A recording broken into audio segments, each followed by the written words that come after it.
Well, good morning, everyone. Y'all settled down on your own there. That's kind of impressive. Anyway, welcome.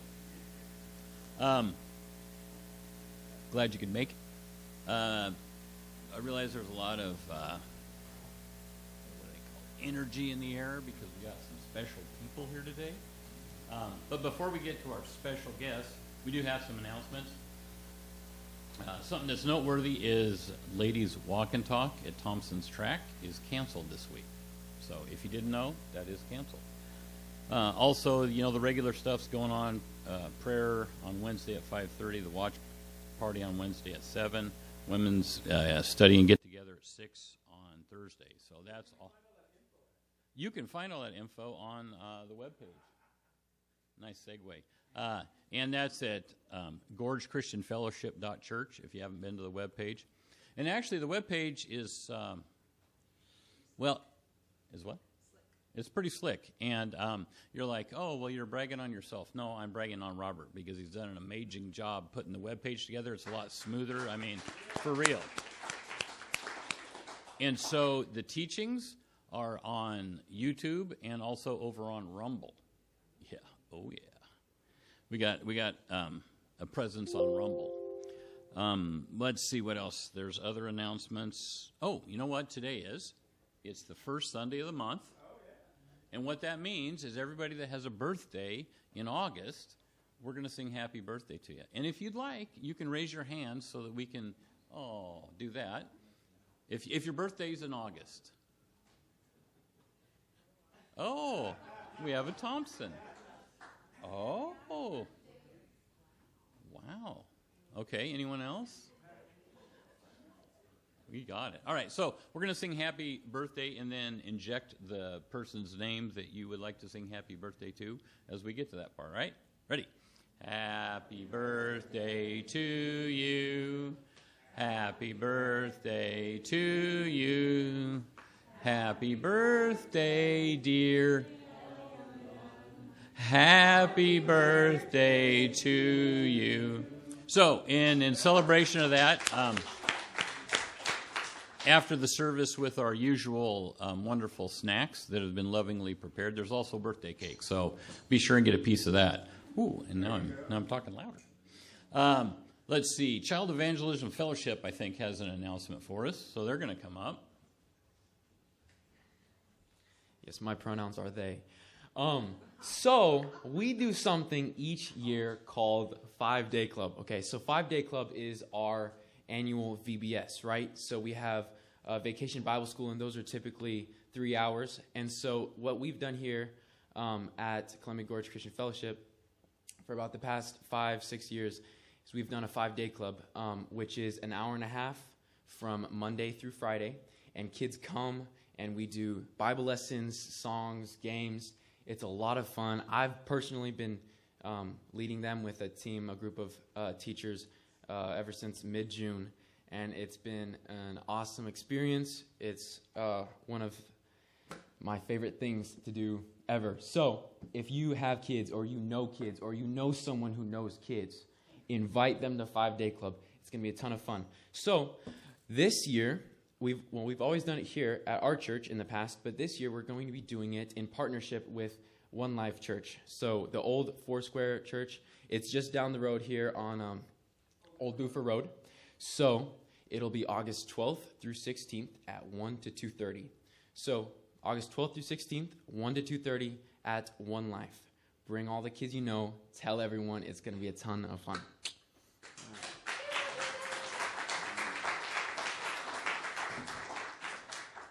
Thank you.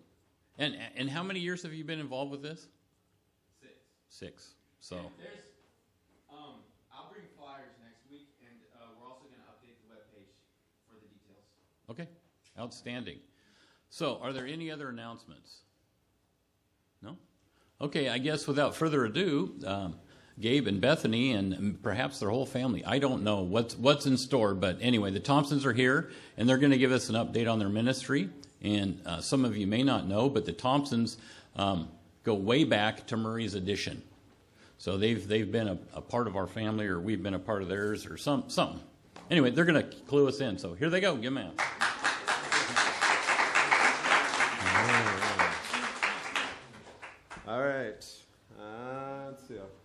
until I hear my voice. Oh, I see the problem. Oh. You got it, Chad? Yeah. Power up. Okay. It'll be hot. Be careful. All right, I'll come in slow. Hang on. All right. Just Coming in hot, shoot that shot. All right, something like that.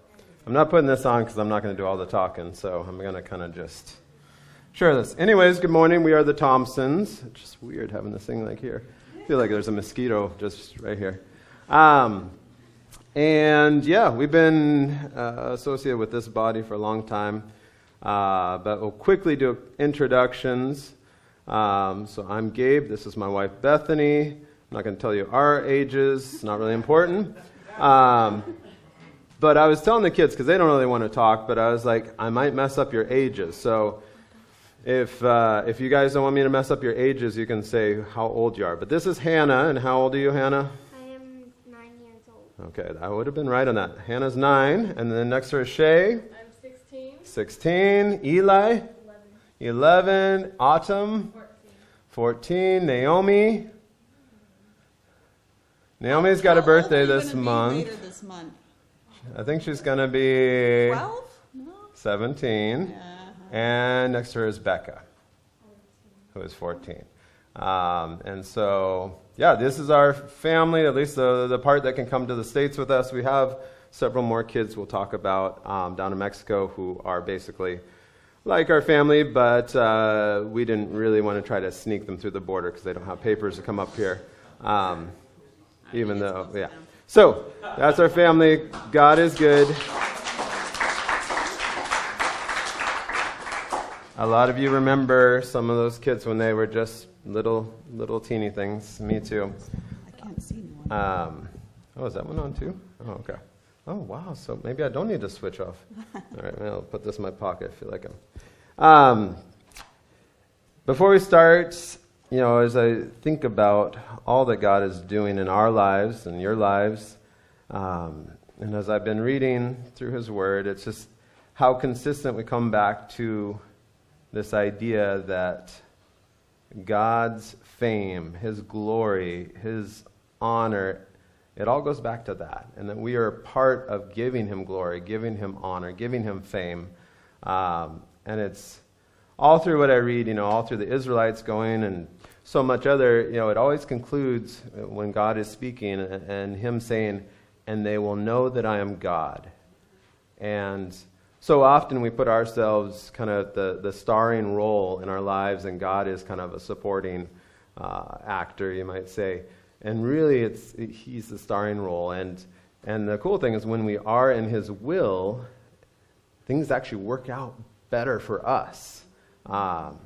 And sometimes we have to change our definition of what better is, because sometimes we have the worldly perspective of better means, okay, comfort, money, peace, all the things that are temporary here, when really it's about that eternal perspective, about inner peace, and about having the confidence that eventually this will all pass away, and that we will get to be in His presence forever, in glorified bodies. Praise the Lord for that, because man, take this thing to heaven, I'd be like, Lord, please give me a newer model. So we just quickly want to go over how it all started. I know a lot of you guys know the story. I was a teacher up in Trout Lake for several years, and one spring I had no peace about continuing to be a teacher there, which is weird because it's an awesome school, it's a great job, great community, and so God used Google. I looked on Google, okay, opportunities to teach Mexico. Figure we got a big family, let's look at missions on a budget, and through several things that God orchestrated, we ended up at an orphanage down there. And I was teaching English there. My wife was also teaching, and our kids were going to school there, and we were there for a year. And it was a great experience. And as that year concluded, we realized God was calling us to Mexico for long term. And so while we were there, before we left, we had really connected with a couple kids, Angelica and Moy, and those are a couple of our other kids who I will consider our own. You can move on to the slide. Oh, okay, yeah. We got a couple. And let's see. Did I already Just talk? some general information Okay. about the children's home. Okay, yeah, there we go. So There's Angelica. there's Angelica. I know you can't see her because she's wearing camouflage. But her and her brother became very close to us while we were down there for that year at the orphanage. I know this thing is, there we go. And once we came back to the States, they were actually placed with their aunt and uncle. The orphanage is more like a foster home, so a lot of the kids there actually do have living family, but they are usually not in a place where the kids can grow up with their family, and it's usually a very, very bad situations that they come out of. But apparently after the kids being there for 8 or 9 years, an aunt and uncle there in the local town decided to take them in, kind of like fostering. And so they left once after we had come back to the States, and once kids leave there, you usually don't see them ever again. We also, before we left, got to start sponsoring some kids. So if you've ever done like World Vision or things like that, where you get to sponsor a kid. Next slide. That was kind of something else we had the opportunity. We had some other kids that we had started to connect with. And so we started sponsoring, well, initially it was just 3, but then it's grown to 6 kids, all, sorry, I just lost my train of thought here. All wonderful kids, a group of 3 siblings, a group of 2 siblings, and then one girl who's all on her own. So this is Andrea, Rosa, and Laura. This is, on the left is when we kind of first started sponsoring them, and then on the right is what they look like just in this last year. So we've gotten to walk with them as they grow up. Andrea is actually now 18, and so she's kind of transitioning into being an adult and living somewhat independently. Still a lot of work there. And honestly, I think there's still a lot of work spiritually. Just like sometimes our own kids growing up in the church, then they get out on their own and you start seeing the seeds are planted, but the relationship is still developing. And so that's what we're seeing with her. This is Estrella and Jocelyn. They are also 2 sisters that we are sponsoring and get to spend some time. And we'll talk a little more about them later. And then this is Amairani, who is there. She does have other siblings. I don't know. Anyway, she's there by herself. And so these 6 kids have become very, very close to us. So while we were here, I've got to follow this or else I'm going to get messed up. We returned to Mexico while we were here for a year, kind of getting ready to go back down. Angelica and Moy left, and during that time, I prayed, Lord, I don't know how, I don't know where, but I prayed that we would reconnect with those 2 kids at some point. And as I prayed that, I had this idea of, 20, 30 years from now, maybe seeing them briefly, as adults, or just something very brief encounter. But I prayed, and I always go off on this side note that praying is powerful, and it doesn't always change things right away. And sometimes it just changes us and our perspective. But sometimes we pray small. And I want to encourage you to pray big. And not praying big in the sense that, Lamborghini mansion, that sort of thing. But praying big for God's will to be done, and specifically to be done in your life. God's will is going to get done. It's just how much you get to participate in that you do have a little control over. And so are you going to allow His will to move through your life and to do the big things that He's already going to do, or are you going to let Him pass you by because, well, we often get kind of stuck on our own approaches to things and how we think it should be done. So I prayed, and we got back there and spent another couple of years working at the orphanage, and during that time, we were able to reconnect with those 2. One day I was there. Actually, Beth was up in San Diego doing some shopping, or were you all the way up I here? was all the way up in Washington. Yeah. And I was working, I think I was doing some maintenance, and then they said, hey, someone's here to see you. And in walked Angelica. And that picture in the middle was right after we saw her, and we're just blown away that God answered that. And God has continued to allow those two to be a part of our lives to the point where they pretty much live at our house. After school we pick them up, and they're there till dinner time, and then we take them to their aunt and uncle's house, and they go to bed and sleep there, and then get up the next morning for school. They call us mom and dad. They are just like siblings to the rest of our kids. They get along sometimes, and other times they have their interesting times. But it has been beautiful to see those two become part of our family. So I'll pass it off to you. All right. When we I have to. See, it No. spreads too, isn't It it? does. It's worse than COVID. We were down in Mexico again, and after a few years down there, we realized that we needed to come back up, and that was, I think, the last time we spoke here was when we were up for a furlough, and we came up to focus on our kids because they needed more of our time and attention, and we kind of needed to refocus and figure out how to better do ministry down there while still parenting our kids. And I'm not going to say that we've mastered that. We still have a long ways to go, but I feel like we kind of realized some things needed to change, and God for sure realized some things needed to change, because as we were up here and trying to talk about returning back to Mexico, where we still felt God was leading us down there, the doors to the children's home started to close. They no longer were offering us housing, which, housing for a family of 8 was always something hard, and so it was nice when the orphanage provided that. But they said, no, we do not have any more housing for you guys. And so we're like, well, that changes things. And we also knew that we wanted to do some things at the orphanage that they really weren't as open to. We wanted to do a lot more of kind of teaching kids some skills, life skills, to be self-sufficient when they left the orphanage. Things like gardening and small animal care. The orphanage is very focused on education, which is great for those who are in it, but not everyone wants to go off to college. And not everyone has that mind that's able to do that, especially when you're coming out of trauma.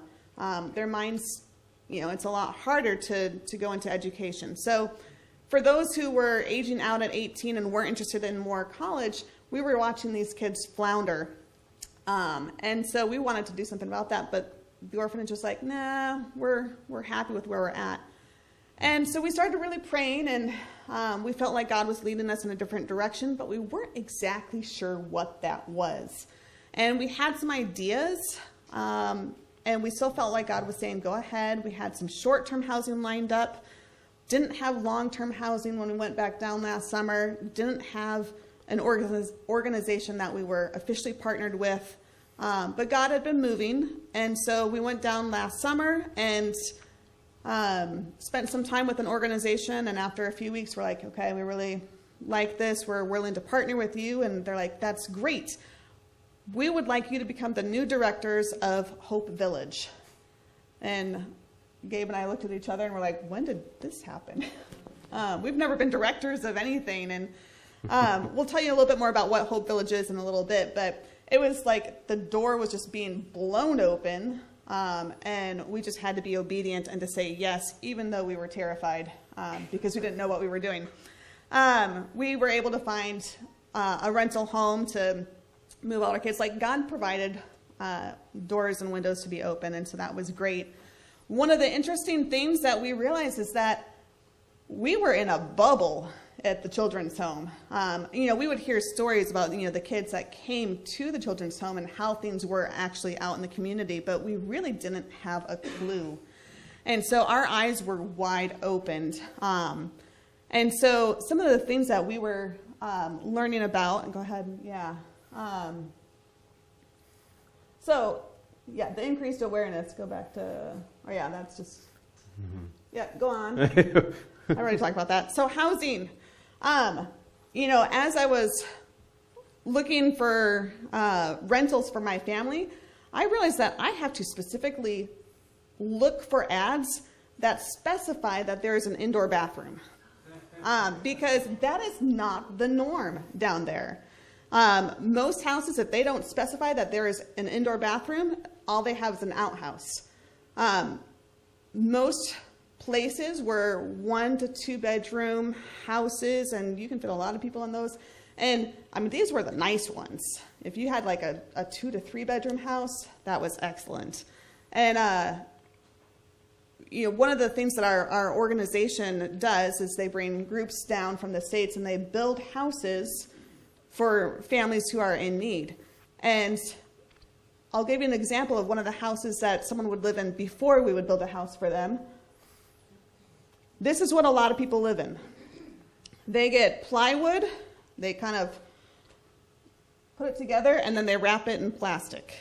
It is a dirt floor. It is just one open room. There's no privacy. There was a house that looks very similar to this, kind of back behind our ministry, and there was a mom with 9 kids living in it.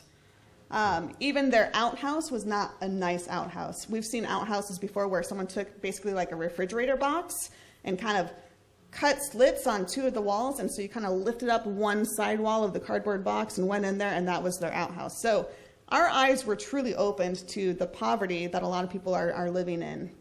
Another thing that we learned about was water and just the importance of water. And even though we are in Baja near the ocean, it's hard. I mean, it's like super hard dirt, rocks. You can't really dig wells. If you dig a well, you might run into salt water. And so a lot of places do not have adequate water. You have to get water trucked in. The place where we're renting now, we do have city water, but it's not city water that you can drink. There's a differences of water, and so most of the water is just water for washing, bathing. You have to get separate water for your drinking water. And most people store their water in tanks. And so you'll kind of see an example of these tanks. These were 4 tanks that were up at our ministry, and that was kind of had all the water for the families in our ministry. And so we would have water trucked in about once a week, and you're having to pay for that. And so it is interesting just how precious water is. And yeah, being up at Trout Lake and having so much water up there, and even just little things like seeing my in-laws leave the water running in the sink so it gets warm, and it gives you definitely a different perspective, because even here in the Dalles, I feel like water is still pretty plentiful. I think over on this side, you guys are a little more cautious, and there's a few more brown lawns, and that's fine. But there's still pretty plentiful. I think the water comes off of Mount Hood, and so you have a pretty good source. But yeah, to realize how precious water is in a lot of other areas was very eye-opening. Most families have like those 5-gallon blue, water jugs, and they would have to walk, or if they had some sort of public transportation, try and get those into water refill stations where they could fill them up. But if you don't have a vehicle, those things get heavy if you're trying to walk 5 gallons of water. Five gallons of water anywhere. And so yeah, it was very interesting to us just how blessed we had been before about water. Life's very hard on the outside of the orphanage. Yeah. Third one was education. And growing up at or being at the orphanage school, they've got their own school right there. And that was great. But education is not as accessible for a lot of people down there. Of the mom that had the 9 kids, only 2 of her kids were in school, even though most of them were school age. School, elementary, and junior high are supposed to be free, but you have uniforms to buy, and you have school supplies. And so this is Angelica and Moy, and we have purchased most of their school uniforms. in the last few years. And because you need not only the dressy one, but you also need the PE uniform, so you basically have to get at least 2 uniforms, and they're wearing those 5 days a week. And so most families only buy like one of each of those, and they're just trying to wash it like every single Hand day. wash. But kids wear out clothes, and they grow out of clothes, and so it is a huge expense. High school is not free. There is a cost for high school down there, and a lot of people can't pay it. And so it was interesting just seeing how many kids are not in school down there. It's really sad, and they go all out for graduations. And so they have this full kindergarten graduation, 6th grade graduation. That's their elementary school. It is major. I mean, full cap and gown, like full procession, because a lot of those kids, that may be their only graduation. Most of the field workers only have up to a 6th grade education, if that. So education was certainly something I learned about down there. And then the last thing we learned about was that child marriage is still a thing down there. And it was really eye-opening to us to see that, like, the Child Protective Services, they don't really care if girls are leaving their family at 13, 14 years of age and being married, whether legally or just living with their boyfriend. And so you have a lot of teenage pregnancies, and that's normal. We had when we were helping build a new house for the family, the mom with the 9 kids, we had a lady who approached me, and she's got a toddler on one hip, and she's pregnant with her second, and she's like, well, how do I qualify for these house builds? And I said, well, give me your name and your number, and I'll send you the document that tells you if you qualify or not. And so I sent that to her, and she responded with a text to me and said, well, I'm not of age yet. Do you think they'd still be building me a house? And I said, well, how old are you? I'm 17, but I don't turn 18 until next October. I'm doing the math, and I'm like, so you're 16. She's like, yeah. And, she already had a toddler and was pregnant with her second at 16 years of age. I said, well, who are you living with? Well, I'm living with my boyfriend. Well, how old is he? Well, he's 22. Are your parents helping at all? No. And the sad thing is I know that Child Protective Services down there, as long as she is not being physically beaten, they're not going to do anything about that situation. That's normal. We'll talk about a couple other instances of child marriage a little bit later, but it was eye-opening to see what kind of is normal culturally down there.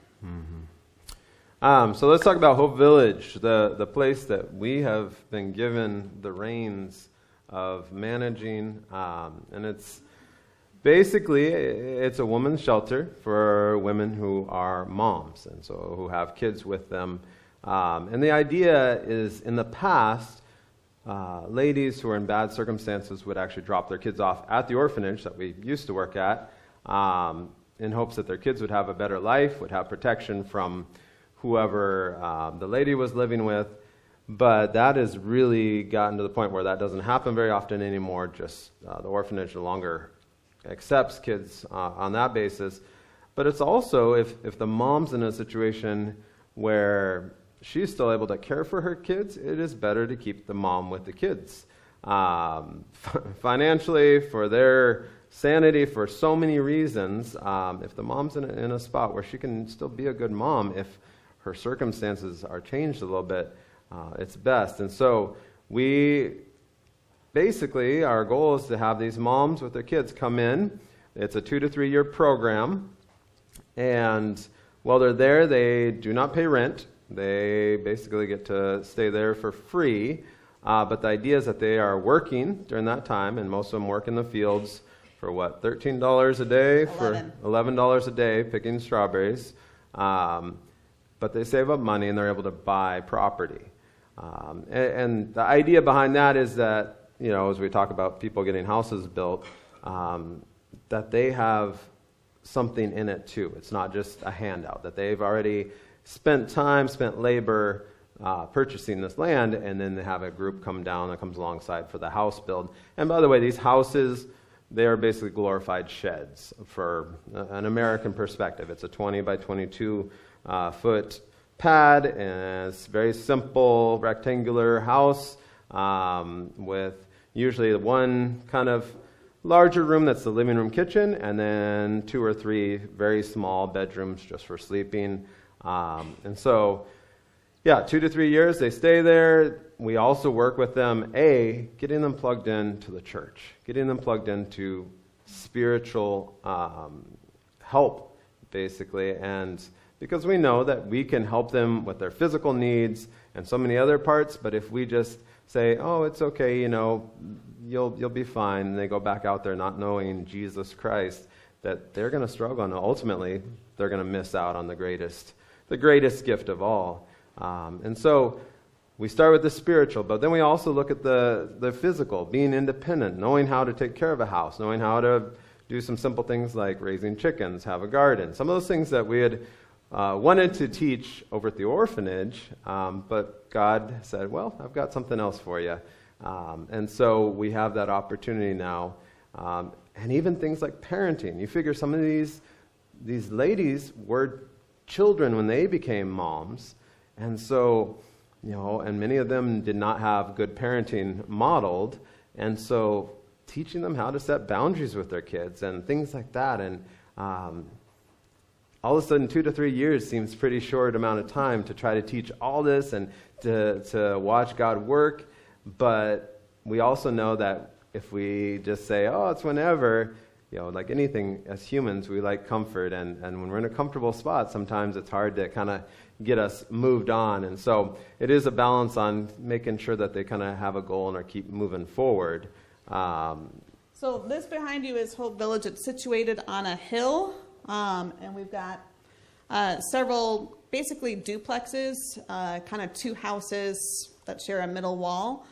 And we are able to have basically 4 to 5 families at a time, depending on the size of the family, how many kids they have.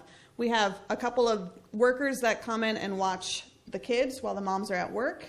So they have daycare provided for them. We are in the process of trying to raise money and build a new daycare center, because right now our daycare is living out of one of the houses that was built for a family, and it's just not sufficient for our needs. And once we have a daycare building built, it'll also serve as a community center, because we want to reach the community, not just the families there. But we'll also be able to use the house that currently has our daycare in it.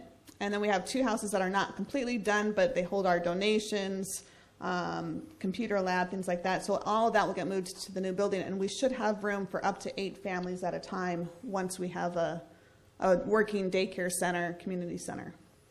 Yeah, which, thinking about all this stuff that we need to build, it's kind of humbling, but in the last 6 to 8 months, we've seen God work, even in the water system there. And is that later on in here, or can I talk about that right now? Okay, perfect. Well, I'll just briefly talk. When we first got there, the water system, we noticed, was losing a lot of water, and figured out that the cistern, because all the water's trucked in, the cistern actually had leaks in it. And so they would truck in this water, and it was losing, I go by inches, it's like a 10 by 12 by 10 foot deep cistern, but it was losing an inch or 2 a day, which I don't know what that translates into gallons, but it's a lot of water. Interestingly enough, the neighbors down below, their trees are really growing well for some reason. But then we also realized that the water gets pumped up to the top of the hill, and at the top of the hill, those 4 tanks you saw in the other pictures, they had a float system that sometimes worked, and sometimes it didn't, and that water would just fill up and overflow. And we had some beautiful grass right there. It was about 5 foot tall, and the snakes could really hide well in it. But we're like, for this ministry, that's probably not super helpful. And so a lot of water was being wasted. And so we had this idea, okay, now this ministry, it's built on a hill. When they first built these places, there was no road at the top. And so the whole reason they had the cistern down at the bottom was because that's where the truck could get to, and then they would pump the water up and then use gravity to kind of feed the houses. Well, now there's a road at the top. And so we're like, okay, Lord, it makes sense to have a couple big tanks up at the top. It's very rocky, so trying to build a cistern there, we could do above, but it was actually easier to find some big tanks, 10,000 liters each. But and then we could go from there and just kind of consolidate things. Well, we started praying, and then we had a church and several individuals come alongside, and we raised above and beyond what we needed for that project. Not only that, I know nothing. Well, I didn't know anything about plumbing or anything like that. And so God actually brought a couple of guys who knew so much. One was like in charge of San Francisco's water system in the past. And so, I mean, these guys were like used to doing big water projects. They came down for free and said, hey, we're going to help put this together. You've got the funds, and now we can put it together. And so back in March, they put that all together. And so in a matter of 6-7 months' time, we went from identifying a problem to God bringing a solution. And this solution was way beyond what we were expecting. I mean, we just wanted a simple system. They're like, well, we're going to put in a pressure system, but then there's going to be a gravity system so that if you're out of power, oh, and by the way, let's take a couple of those old tanks and let's put clean water in those for people to drink. So they actually have a couple stations where those big 5-gallon drums or containers the ladies would normally have to walk a mile or two, go get, fill, and bring back, they can just fill them right there. And so God just did so much more than we can ask or imagine. That sounds like a verse or something. But realizing that God is big. It's easy to put him in a more containable, relatable field, but he's so much bigger. And yeah, he doesn't always do things, solve problems in the way we think. And sometimes he lets us go through things. We need that. We need to be kind of shaped and molded. And, I think that's why God brought about children is like, man, sometimes you think you're doing pretty well, but man, children can really show you all the ways that God still is working on you. And I love my children, and they are awesome. But they can speak, they can come up here if they wanted to, and probably say, hey, yeah, my dad's still got areas that God's working on. So, praise the Lord that he is patient. So, off on a rabbit trail, you're supposed to tap me on the shoulder. If you ever see one of us tap each other on the shoulder, that means one of us is going off on a rabbit trail. So, so the water project. We're going to Let's talk about the families. A couple of the families that have been at Hope Village. So this is Rosalia. She was one of 2 families that was already at Hope Village when the reins of the ministry were handed off to us. Rosalia has 6 children. 1 does not live with her. 1 lives with our pastor because as a baby she was kind of failure to thrive, and Rosalia was struggling. And so Rosalia has been living at Hope Village with 5 of her kids. 1 has autism. The boy is autistic, and she's got her youngest are a set of twins. And her story is pretty tragic. So her parents sold her into marriage when she was 11. And then her husband trafficked her and sold her to other men. She never went to school, did not know how to read or write, did not know what her own rights were. And so she was just stuck. She didn't know how to help herself. It wasn't until, I don't know if her husband or I don't know who, but the guy that she was living with at the time was just kind of fed up with everything and tried to kill the entire family by blowing up a propane tank. Unfortunately, that did not work. But that was when she finally was like, I need to leave. I need something. And she ended up in Hope Village. And, it was hard. She had to learn a lot of new skills. I think before, I don't know if she had actually worked, but, so she's trying to learn how to work, how to be a single mom. Her kids have multiple needs. And, she's learned how to read at least a little bit. Not fluent, but she's getting there. Her oldest daughter just graduated 6th grade, and so is already at a higher education level than her mom. And, yeah, that's kind of her And to story. see her worth. Yeah. You can imagine someone who's gone through that, their worth is nothing. And so as she's gone to church and started hearing what Jesus has done for her, and to start seeing that she does have worth, and that worth through what God has done for her is something no one can take away. And so to see that and to see her become more confident, she definitely was actually one of our longer families because she had been there when she just left in June to move out, she'd been there almost 5 years, or maybe more than 5 years. Normally it's a 2 to 3 year program, but she had definitely a lot to overcome. So. The next one is Zenaida. By the way, if you're wondering why we have pictures of these families in snow, there is a mountain range that goes through the middle of Baja California, and we can drive about 3 hours and find snow in the wintertime. And so we took a little field trip with all the families, and some of them got to see snow for the first time, and it was a lot of fun. Yeah. This is Zenaida. She has 2 boys. She was also already at the women's shelter when we first got over there. She went through a lot of domestic abuse. Her husband was an alcoholic, druggie, and he actually found out where she was at the women's shelter and would kind of pester her when she was trying to go to work every morning. Most of these women, they leave at like 5 o'clock in the morning to go work in the fields. And so sometimes it's dark and it's not always super safe. And she's learned to stand up for herself. Someone taught her how to use a taser, and her husband has never bothered her since. She practiced that on him. So, some of these women have learned to really stand up for themselves, and it was very empowering, I think, for her. And she's still very timid in a lot of other areas, but she's... Parenting is still an area that, even though she's no longer there, but we really have to encourage her because her kids kind of run the show, although we have seen a lot of growth in her 2 boys who initially would treat her just like all the other men that they'd seen modeled treating their mom.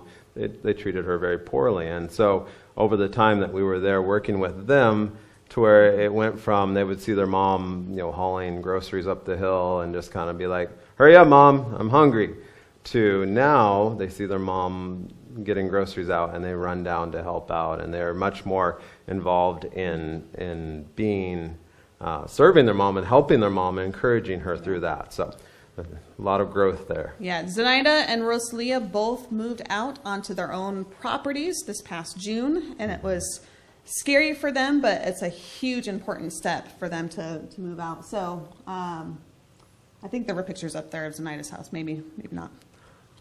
That's Maribel. So we brought in 2 new families once we kind of learned what we were doing, and Maribel was married at the age of 15.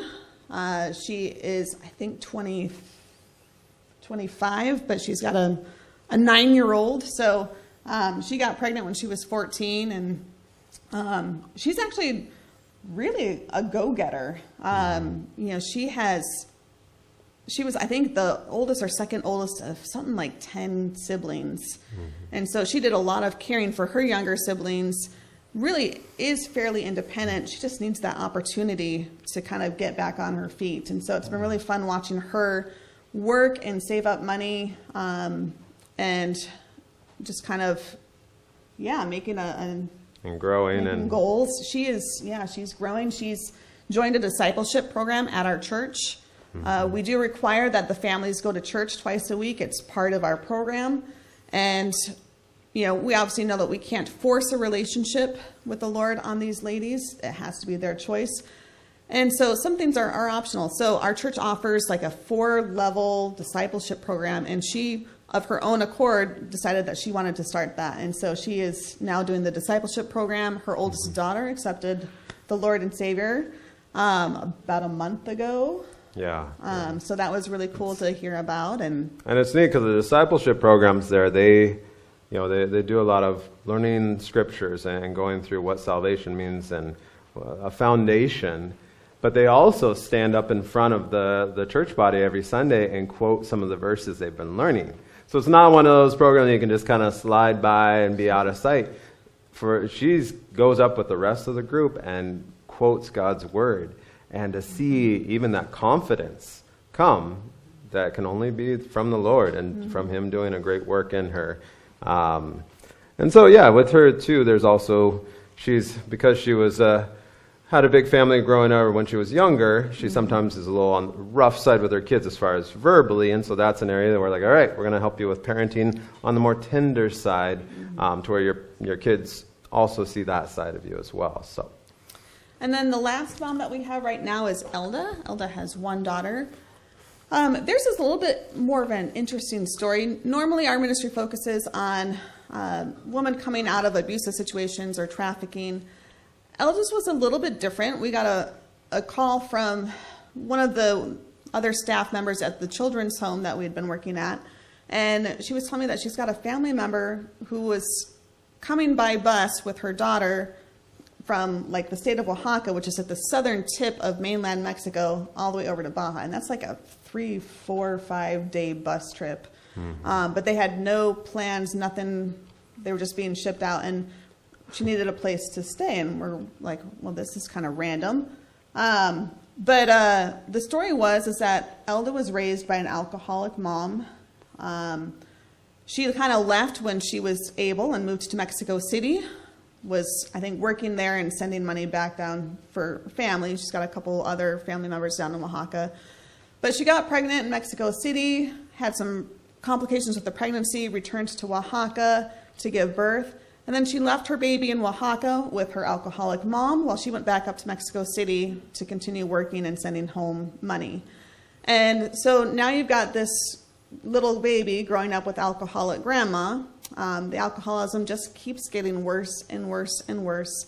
And some other family members started fearing for Isabella's life. So family kind of combined money.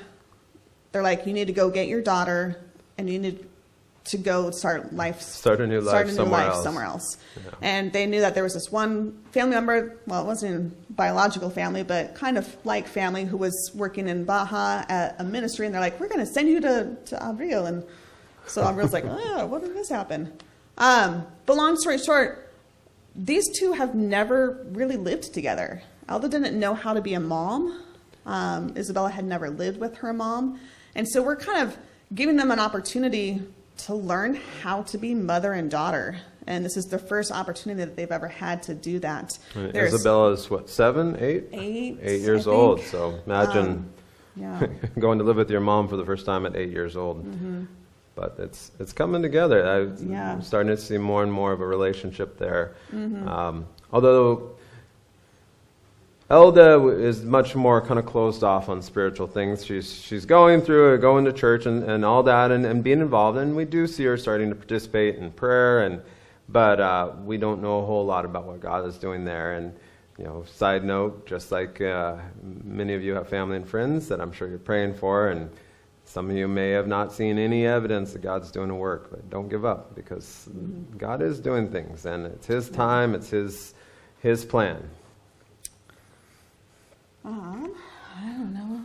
All right, so that's Zenaida's new house that she moved off. And to the right is a property very familiar, because literally next door on the other side of the fence is Hope Village. So she moved just to the lot directly below our ministry, which is kind of, for her, I think especially, has been good, because she has the confidence that, hey, they're still there to encourage and support, but she's also able to be there, be independent. But yeah, it was kind of funny that we're like, oh, well, hey, good morning. You're no longer in your house up there. You have your own house down there. But she seems to be doing well so far. That was in June 1st that they moved out. They moved out, yeah. So yeah, some of the new skills. Basically, like we said, gardening. We had a group come in that did these plant towers, which are awesome, because it is rock, clay, and more rock is basically the soil composition there. And so to be able to come in with some good dirt and to not need a whole lot of area or a whole lot of water to grow things is awesome. One of the ladies, was it Rosalia, that had some sewing skills that she was helping the other ladies with. And so it was kind of one of those things, we didn't even realize that she knew how to sew. Yeah, well, it was funny because with two of the families getting houses built on their properties and getting prepared to move out, they wanted to make curtains for their houses. And we do have a plethora of material and sewing machines that have been used in the past. And so they were like, let's break out the sewing machines. We haven't done this in a while. And they hadn't done it, I think, since Maribel and Elda had moved in. And so Elda has never sewed before. Maribel actually has a lot of sewing skills too. But Elda wanted to learn, and so it was really fun watching Rosalia teach Elda. I showed up, I take them grocery shopping once a week, and I showed up and I was waiting. I was like, where are they? They're usually coming out to the car. So I went up to go and investigate, and this is what I found, was that they were all kind of in one of the houses, and Rosalia was teaching Elda how to sew and make curtains. And it was beautiful because Rosalia, like we said, she's one who had no self-worth. She didn't know anything. She had not a whole lot of skills, and so she had learned to sew earlier when she first got to Hope Village, and now she was here teaching someone else. So it really was a beautiful sight. Yeah, and I was going to say, I don't think we talked. We also do a Bible club for the kids, which I love because it's an area that I can pour in. And to see the kids memorize scripture is humbling, because I will spend a whole month on one verse and still struggle to find it, and the kids will spend an hour or two, and they will just be putting that into their heart and soul, and building a foundation.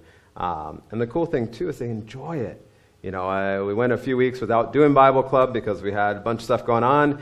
And every time I see the kids, they come up, when are we going to do Bible club? When are we going to do Bible club?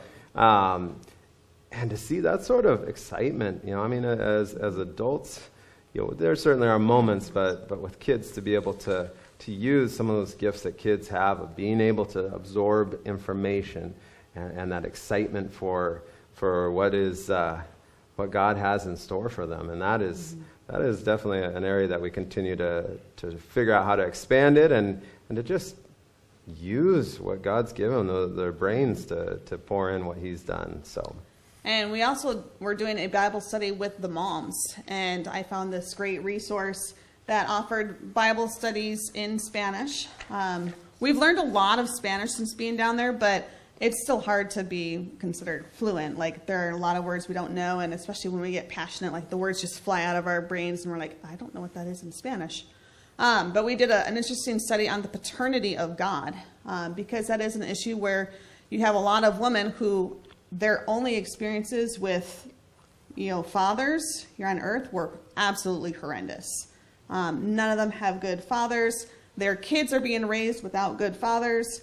And so we wanted to talk about the paternity of God as Father, because it's easy for us to say, you know, God is your creator, you know, Jesus best friend, is, like all these other aspects of God. But God the Father, if you can't kind of come to grips with that, you're left with this hole in your heart that is just not being filled. And so we've spent a good several weeks kind of talking about God the Father and what that looks like, and how it is different than their earthly fathers.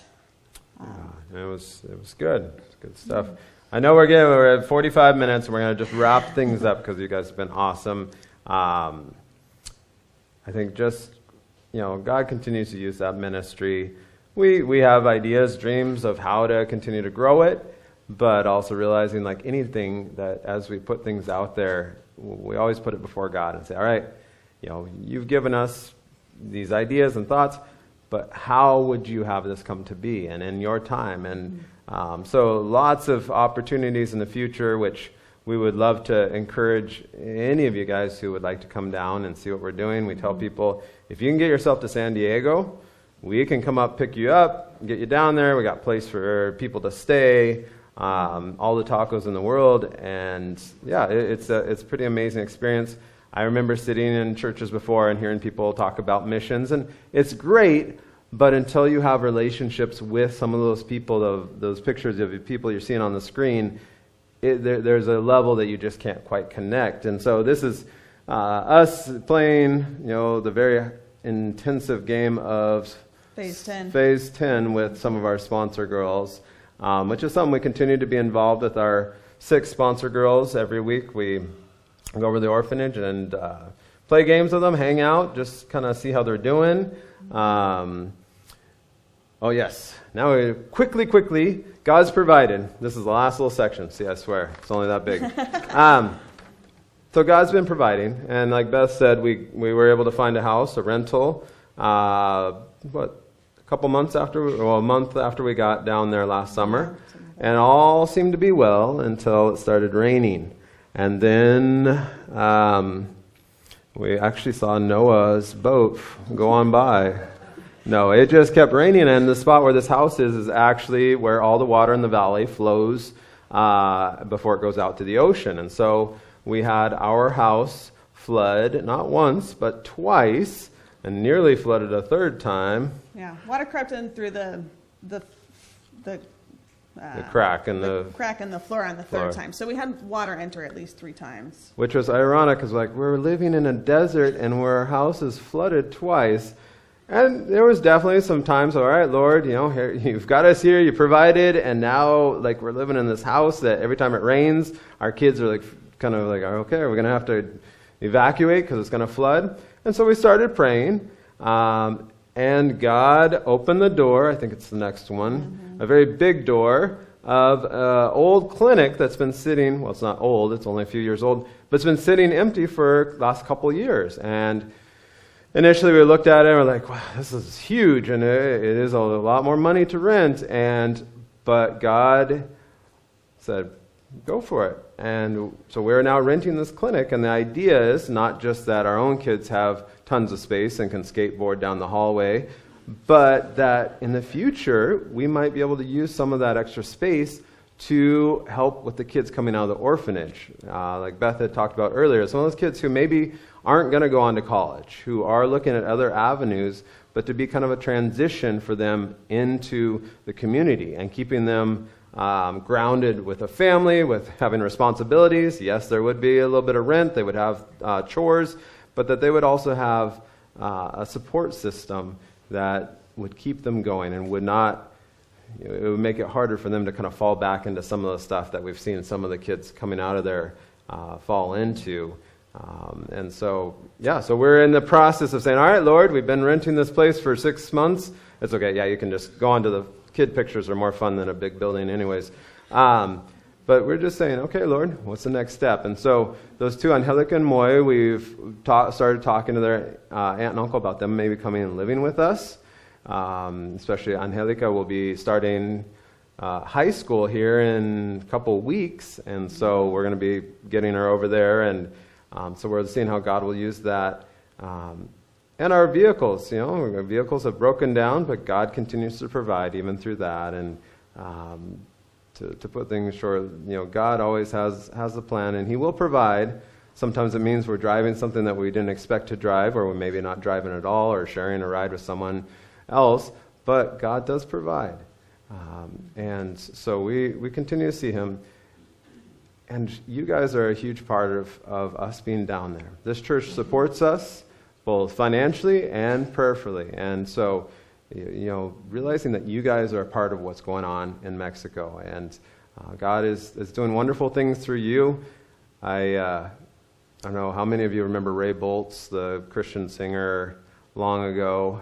But he had a song called Thank You, and it talks about this guy getting to heaven and all these people coming up and saying, thank you. A part of something that you did was why I'm here. And I love the part of the song where it's like, I know you're not supposed to cry in heaven, but I think there were tears. But this idea that even though you may not be in Mexico with us, you are in many ways in Mexico with us. And one of the reasons that we're able to be down there is because of churches and individuals, yes, supporting financially, but even more importantly, supporting prayer, with prayer. And so someday I pray that many of you would be walking the streets of gold and would have, all these Mexican people coming up to you saying, hey, part of why I'm here is because of you praying for the Thompsons and praying for this ministry in Mexico. And that's going to be something that I don't know how God's going to make it to where we don't all start bawling up there with that sort of those sort of meetings and things. But is there anything else you want to say? And then I don't know if we want to open it to questions. I think some people probably is like, how much longer till lunch? I know that's what our kids are thinking. If there are any questions, we'll be around after. And we'll be around afterwards. We got also some more pictures on some boards outside, and we do have some prayer cards with our family picture on them and some information on how to contact us. And so we've got plenty of those. If you want one for your fridge, please grab one. It's just a great reminder to pray for us, and we love having people pray for us. So please feel free to grab some. We've got plenty. But any questions? All right. thank you for being so patient, listening, and God bless you guys.